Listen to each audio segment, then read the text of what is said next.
Hi everyone, I'm just making a quick video to help you with your holiday work. I've had a couple of questions from some of you about what to do and how to do it. So I have done what I'm asking you to do today.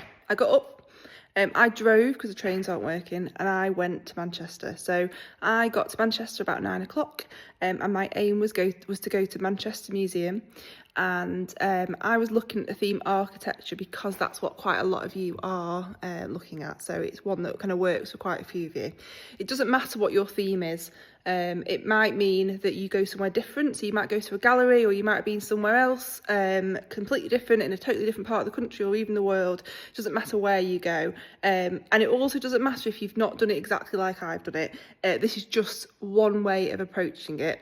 I'm sending you this video, but I'm also sending you the resources that I'm going to show you as well. And this is to help you. So I went to Manchester this morning, and this is what I collected. So you are gathering research, you are going somewhere or looking into something that's going to help you understand and be more knowledgeable about your theme. You're thinking about things that will help you find more materials and colour, and you're going on a little bit of a journey. Okay, so I planned a trip. I went to Manchester Museum because I wanted to learn more about my topic, but also because my topic's architecture, the city itself was going to help me with that. I walked around Manchester, I collected a wider range of research to inspire me. I collected things and I took pictures, which begins my recording, so this is going to help you in the future as well. The different sites, colours and textures helps me to generate my own ideas. So when we're talking about, well, what colour are you going to use? What technique are you going to use? This is all helping you to make those decisions. So I collected things. I started from the coffee I bought in Costa on the way. Evidence that I was there. There's images, there's a picture of me, one of the pictures that I took. That's my feet on the street in Manchester. It'll all help me write about things. I've got a newspaper, I've got the gallery guide that I bought, I've got a logo of the museum that was from a gift bag, I've got a map, I've got leaflets that I picked up, and I bought a paper on my way out. High quality printed images in the booklet will help me to present my ideas. The textures, the colours, the materials and all of these things could be cut up in collage. They can help you with backgrounds, they can help you come up with colour schemes for work in the future. I took photographs, so I recorded the experiences from the moment I got out of the car, all the way around Manchester city centre by the Arndale, in the Arndale, around the outside of the buildings that I was in. I looked for close-up details. I often moved my phone upwards to avoid the people that were on the streets, and I zoomed in. I didn't take pictures like a tourist, where there was lots of people and lots of things. I zoomed in and was very specific about what I took pictures of. And then I drew. I stopped in the gallery, outside the gallery. I walked around the back of the museum into the university, which is absolutely fine for you to do. And there's lots of interesting buildings, and that's where most of my pictures came from. I drew onto scraps of paper, I drew onto post-it notes, I used pencil, I used biro, I used fine liners. Some of them are rubbish, there's some really bad drawings in there, but I can cut them up.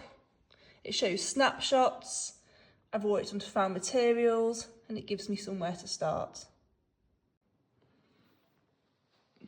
Gathering and recording, so that's photography. It's what we're looking at, what we're seeing, what we find. So images that you have found, details that you have found. It might be from the exhibits. In the case of architecture, it's more likely not to be, because it's more likely to be things that are in the city itself. If I was looking at a theme like anatomy, then the gallery might be where I find most of my pictures, because it's much more likely that I'll find the pictures that I need in the gallery rather than on the street. However, walking to the train station the other day, I walked past a butcher shop. That would work for anatomy. So it's thinking outside the box a little bit as well. So lots and lots of photographs. Some of them might be smaller. Some of them might be more to do with the day. That's my feet again on a really nice terrazzo floor. It might be views out of windows that create a snapshot or a viewfinder type opportunity. Looking for opportunities to find what you need. So to find evidence of architecture in different cultures. To find evidence of architecture in the artwork of Mancunian artists. to find interesting architectural details in the museum and outside of the museum. Selecting your best images, so best for quality, but also best because they're interesting, they inspire you. They make you think, oh, I could cut that up, I could laser cut that, I could stitch that, I could print it, I can do something with that image.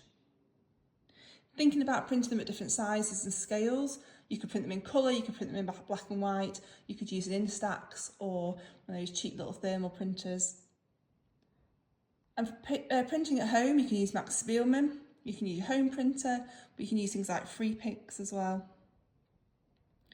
And then developing responses. So as well as the drawing that you did that I've just shown you, so the small, quick, responsive drawing, once you've printed off your pictures, now you're back, now you're home, you can be working from those pictures. So you can draw into them, you can cut them up and weave them together, you can collage into them, you can use the leaflets in the newspaper and draw onto them using carbon paper. You could rip them up, draw the missing sections, use Posca pen on top of them. You could fold them into little boxes and stack them up. You can turn them into something totally different. So drawing from them or responding to them is then your next step. So what does that look like in your sketchbook? You've got 4 double pages to do over the holidays. The first 2 double pages are about your investigation or about your trip. So the majority of that is going to be what's on this board here. So it's going to be things that you found, leaflets, postcards if you bought them. It's going to be some pictures that you've taken. There might be some more of the random pictures, and it'll be some of the drawing, and perhaps some of the things that you've ripped out of the booklets and the leaflets in the newspaper and things like that. So the first 2 pages are going to be more about the journey you went on. You can write about how you didn't know what you were looking for, but actually when you got to the museum you found something that was interesting, or that you didn't and it was a struggle and you found that really hard. You can talk about the drawings that you took. Where did you sit to do them? What materials did you use? Was it effective? Was it not? This one was a disaster. I worked over it 3 times until I got something that I thought was okay. I'm actually going to cut it up and maybe weave it back together with a picture from the gallery. So I'm going to do something different with it. So what are the possibilities?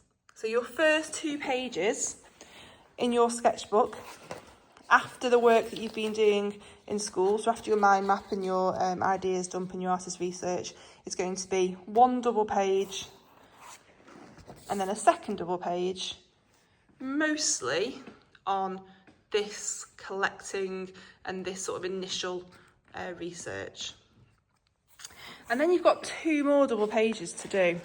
Those 2 more double pages are more about recording. So that's where you'll be using perhaps bigger imagery. So you might be using some of the bigger pictures and doing a drawing from it, or having a whole 2 pages of bigger pictures and maybe some thumbnails as well. And you've got some drawing or some tracings that overlap those pictures, or some stitching or some prints that overlap them. There needs to be some response, some recording in there. But this is more about you selecting what you think are the most useful images. So it might be that the pictures from the museum weren't as useful. It might be that the pictures that you took actually in Manchester City Centre are what you're more interested in, because there's contrast between the different styles, because there's old and new combined, because there's bits of text or the colours that you're much more interested in. And that should prompt then some response. What needs to go on all 4 of those pages is annotation, quite detailed annotation. You're in year 13. We know, we've read the moderator's report from this year's results, that we need to be much more analytical, and you specifically need to be able to explain what you've done, why you've done it, what you saw, what you thought, because you are not just doing this, you're thinking about it while you're doing it. You're making micro decisions all the time, and that's what needs documenting. So it's really straightforward. It's going somewhere, collecting things, drawing things, photographing things, learning about your theme. It's photography, it's selecting the best photography, it's honing in onto your theme, it's taking those photographs well, and it's thinking about how you print them out. and then it's presenting that across 4 double pages.